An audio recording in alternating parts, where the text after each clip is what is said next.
Hello दोस्तों, नमस्कार। आप सभी का स्वागत है अपने YouTube चैनल में। दोस्तों, उम्मीद करते हैं कि आप सब ठीक होंगे, स्वस्थ होंगे, मस्त होंगे। तो बिना समय गवाए अपने टॉपिक पर ध्यान देते हैं। आज का हमारा टॉपिक क्या है, हम ये देखते हैं।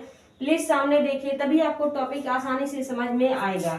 तो आज हम बात करते हैं वर्णमाला यानी कि अल्फाबेट। तो जैसे कि ये वर्णमाला या अल्फाबेट का कोई भी सवाल हल करने के लिए पहले हमें ए से जेड तक ABCD आना चाहिए। जैसे कि ABCD को दो पार्ट में बांटा जाता है। जैसे हम एक बार देख लेते हैं।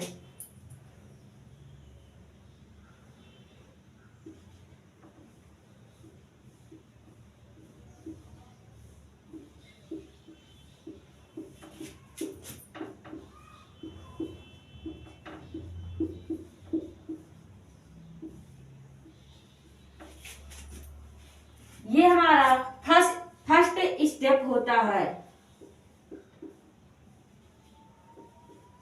ये फर्स्ट स्टेप होता है और यहाँ से शुरू होता है सेकेंड स्टेप। जैसे कि कभी कभी होता है कि M के बाद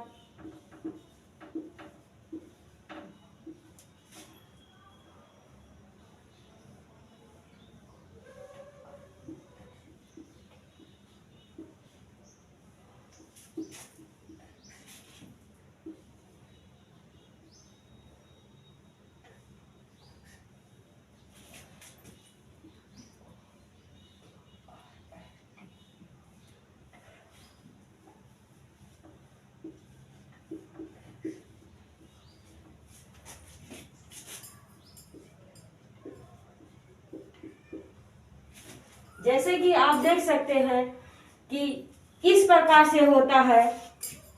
ए से लेकर M तक ये फर्स्ट स्टेप बोला जाता है, यानी अर्धस्थ बोला जाता है। और दूसरा स्टेप यहाँ से N से लेके Z तक बोला जाता है, जो कि सेकेंड स्टेप होता है या उत्तरार्ध स्टेप होता है। कभी कभी ऐसा होता है कि M के बाद N यहीं से शुरू हो जाता है या फिर Z यहाँ से शुरू होता है। तो इस प्रकार से ये सवाल हमारा होता है। तो हम इस सवाल को देखते हैं कि ये सवाल क्या कह रहा है। हमारा ए से लेके Z तक अल्फाबेट के 26 अक्षर लिखे गए हैं। उसके बाद में ये हमारा सवाल है, कौन सा अक्षर बाएं से सातवें के दाएं 15वां है। तो यहाँ पर ऑप्शन दिया गया है। पहला T है, दूसरा W है, तीसरा H है और चौथा U है, पांचवा है इनमें से कोई नहीं। तो हम देखते हैं इसी सवाल के माध्यम से। जैसे कि कौन सा अक्षर बाएं से सातवां, यानी बाएं से सातवां, तो यहां से होगा 1 2 3 4 5 6 7 हमारा यहाँ आता है, यानी जी हमारे 7 अक्षर है। तो बाएं से सातवें के दाएं 15वां, यानी यहां से दाया, तो इसका दाया इधर ही होगा।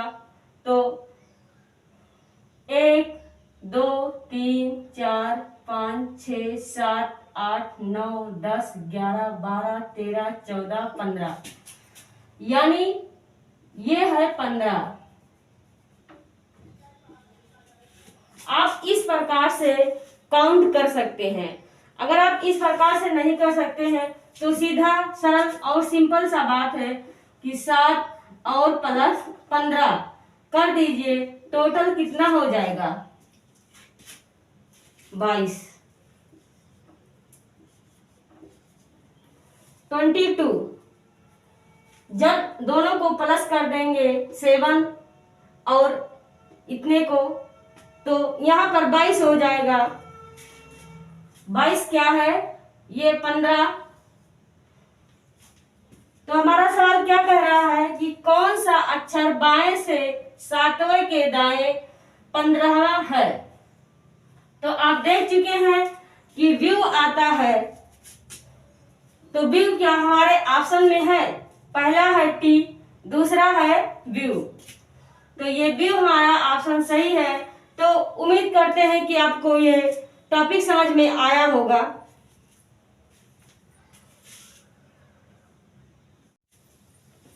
जैसे कि हम देखते हैं कि दूसरा सवाल क्या कह रहा है, दिए गए अंग्रेजी वर्णमाला के प्रथम अर्धाष्ट स्टेप फर्स्ट स्टेप को यदि उल्टे क्रम में लिखा जाता है तो दाहिने से सातवें अक्षर के बाएं गिरहवा अक्षर कौन सा होगा।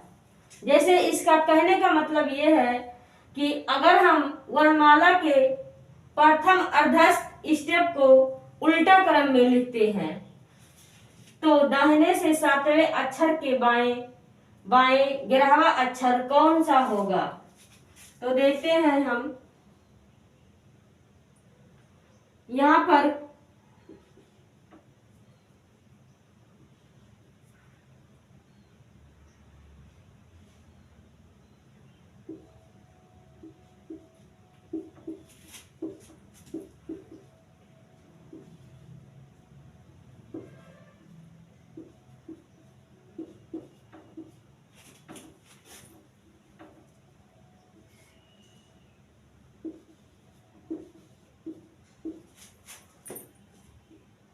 ABCDEFGHIJKLM ये हमारा फर्स्ट स्टेप उल्टा लिखा जा चुका है।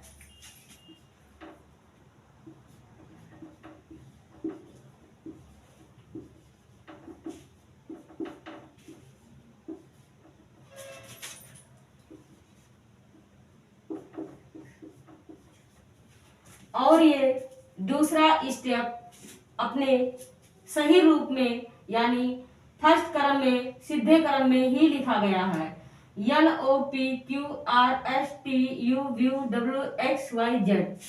तो इस प्रकार से लिखने के बाद कह रहा है उल्टे क्रम में लिखा जाता है तो दाहिने से सातवें अक्षर के बाएं गिरहवा अक्षर क्या होगा।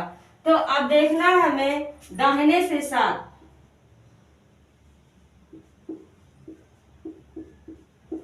दाहिने से सातवें अक्षर यानी 1 2 3 4 5 6 7 यानी टी है।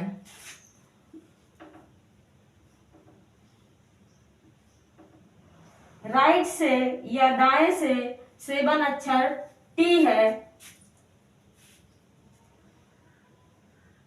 सॉरी, ये दाएं से नहीं पूछ रहा है, बाएं से पूछ रहा है। पूछा जाता है तो दाएं से सातवें अक्षर के बाद, हाँ ये टी है सातवां अक्षर। अक्षर के बाएं गिरहवा अक्षर कौन सा होगा। अब इसके बाएं गिरहवा अक्षर क्या है तो 1 2 3 4 5 6 7 8 9 10 11 ये हमारा E11 है।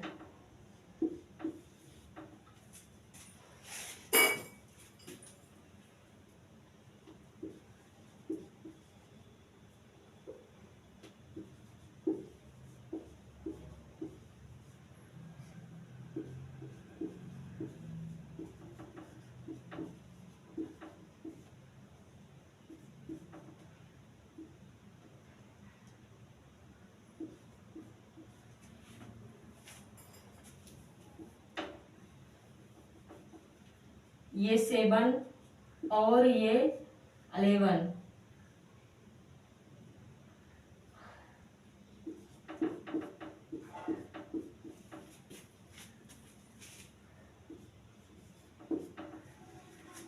जब इन दोनों को प्लस कर देंगे तो ये 18 हो जाएगा। और क्या होगा, कौन सा अक्षर होगा दोनों का, टी प्लस ई। तो हमारा ये 7 अक्षर, 7 से राइट 11 ये ई आता है। तो हम ऑप्शन देखते हैं, आप देख सकते हैं, काउंट कर सकते हैं। एक बार देख लीजिए 1 2 3 4 5 6 7 8 9 10 11। तो क्या कह रहा था, सातवें अक्षर के बाएं गिरहवा अक्षर कौन सा होगा। तो आप देख सकते हैं कि ये ई है और हमारा पहला ऑप्शन जे है, दूसरा ई है। तो ये हमारा दूसरा ऑप्शन सही है। तो आज का हमारा टॉपिक यही समाप्त होता है। उम्मीद करते हैं कि आपको ये टॉपिक अच्छे से समझ आ गई होगी। अगर नहीं आया है तो हमें कमेंट करके बताइए, और वीडियो थोड़ा सा भी पसंद आया है तो प्लीज लाइक शेयर और सब्सक्राइब कीजिए, ज्यादा से ज्यादा शेयर कीजिए। अगले दिन मैं एक नए टॉपिक और नए हौसले के साथ आपसे मिलूंगी। तब तक के लिए जय हिंद, जय भारत।